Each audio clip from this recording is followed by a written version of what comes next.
तर पिंपरी चिंचवडमधील वैष्णवी हगवणे आत्महत्या प्रकरण ताजं असतानाच लग्नात मनासारखा हुंडा न दिल्याने सासरी होणाऱ्या छळाला कंटाळून आणखी एक विवाहितेने आत्महत्या केल्याची घटना समोर आली आहे।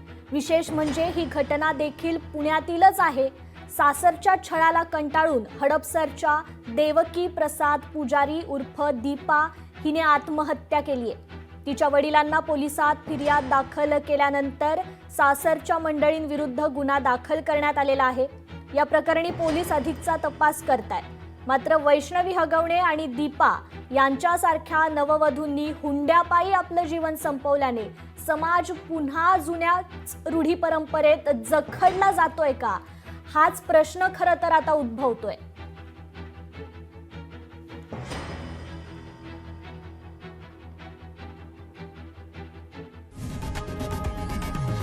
लोकशाही मराठी ऐका, पहा, जागरूक रहा।